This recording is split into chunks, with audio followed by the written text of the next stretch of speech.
Thank you. Thank you. Yeah. All right, go ahead. Your choice. Crazy one. Yeah, this one, no, she's like, ooh. Yes.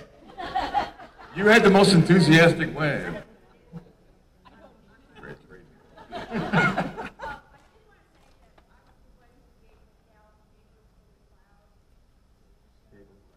The paper from the cloud?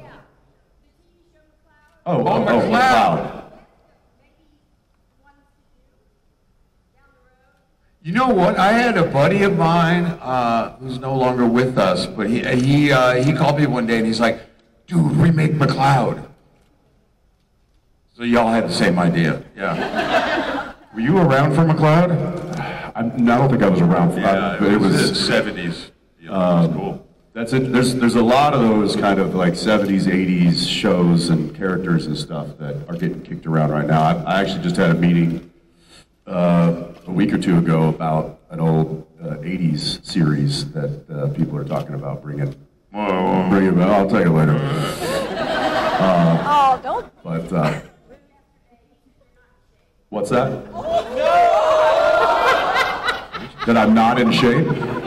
Coming from Misha, that's right.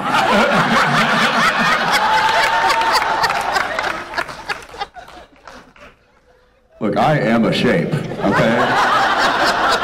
Yeah, he in shape, to be seen. Nice shape. Yes, back there. That's you. Yep. Why is Misha talking about your shape? Because Misha talks shit, man. That's Misha. He's taking that as aggression. Did Jensen let himself go? If that's letting go. They said not to tell me. Listen, I know I let myself go. It's fine. I was wondering if you could describe your first convention compared to now. My very first convention was Las Vegas with you. That's right. And it was the first convention I'd ever done, and it was overwhelming. That was a massive. That's a big, yeah, the Vegas ones were always big. Yeah, it was massive, but I loved it.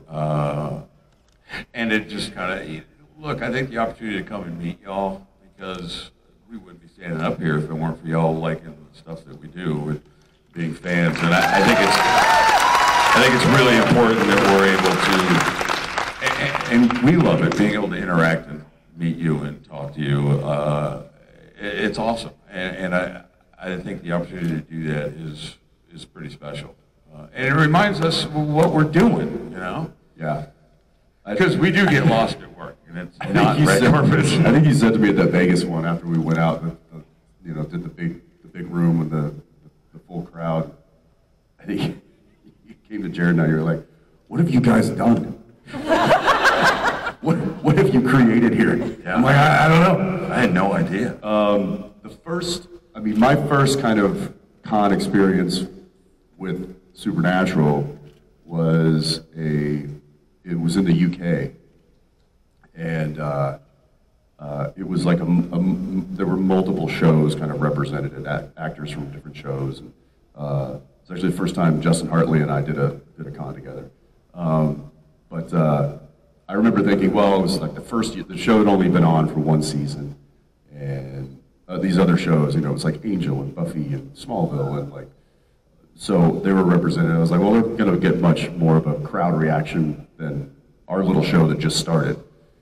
And I remember it being just the opposite. Right. It was huge, and then that's when it shifted, and they were like, oh, we'll just do a Supernatural one off of the fan reaction. And so that's kind of what launched it from at that point. And I just remember being like, well, these are kind of cool. We could do these a couple of years before they start getting tired of us. Yeah. Maybe get a couple of years of these shows, and here we are, almost 20 years later. It is, my still talking about a show we all love. My social media feed is all pictures of Jensen, and I'm like, where is he now? And it's like, it's still going. It's crazy. So thank you guys, because you guys have kept this not only alive, but grown into something that I think we're all proud of. So.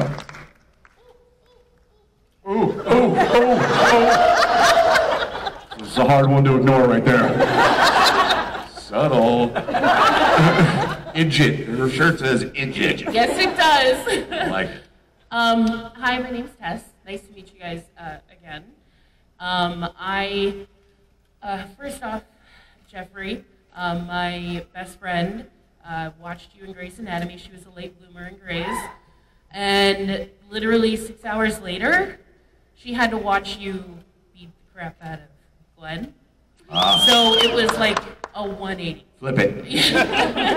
So she was not okay for about 48 hours.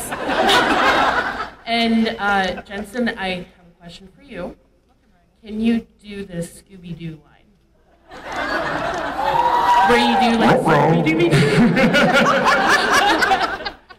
Which one? Well, at the end, where you go Scooby-Doo. Please. Listen, it's not even noon yet. You're asking me to perform. Please? Okay, fine. How does it, I gotta hear it. Okay. Thank you guys so much. Oh my God, look at them cheer for Scooby-Doo. Yep. I love it. Dance, Smokey, dance! Oh my gosh. Back row. Yep. This is my favorite part. This is everybody like, who, me? Who? What? Thank you for calling me. I apologize in advance. It's going to be a little sad, but it's also uplifting for me. I wanted to share with you, I've been watching since season 1, episode 1. And it took me 13 years to get my mom to finally watch the show with me. So she was binging it, and then sadly she was diagnosed with pancreatic cancer. And she was desperately trying to get to the end of the show before she got too sick. Sadly, she got really sick towards the end. Last 5 episodes of the show or so, she wasn't able to focus on the TV to watch. So I would describe the show to her every day. And we got through to the end, and I explained everything, and we talked it out. And then we thought she had longer than she did, but it turned out to be the last night that I was with her. And I leaned over at the hospital, and I kissed her goodnight. I told her I love her. And this sounds stranger than fiction, but she said, I love you. And her actual last words were, I'll tell Dean hello. And that has actually been kind of a comfort to me. It was in 2020, and so you brought my family together in a way that I didn't think I could be closer to my mama, but you all helped bring us even closer together at the end. Well, that's,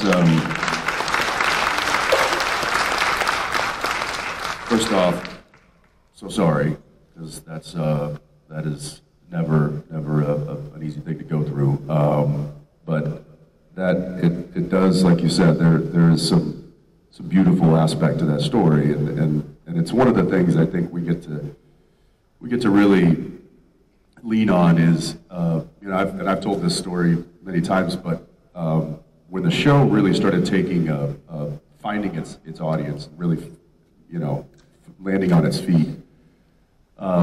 There's a saying in the industry, when things get maybe a little too overdramatic on set and people get a little too serious and tempers are flaring and personalities are clashing, it's been around since I've started the industry. It's like, hey, come on, we're not curing cancer here. And I think that's probably a saying that, gets used in a lot of industries, but certainly on set, when things get a little too we're just like, come on, we're making a movie here, we're not curing cancer. But the more times that I got to spend with you guys and I got to hear stories like this, we're not curing cancer, but what we might be doing is giving somebody just a little bit of an inspiration to fight, or giving somebody a distraction from the pain, comfort. And that really fueled, I think, myself and the rest of the cast and even the crew when we would hear stories like that of, we're not doctors, we're not doing God's work, but we're doing something that means something to someone. And so thank you for sharing that story. And That's beautiful. Yeah.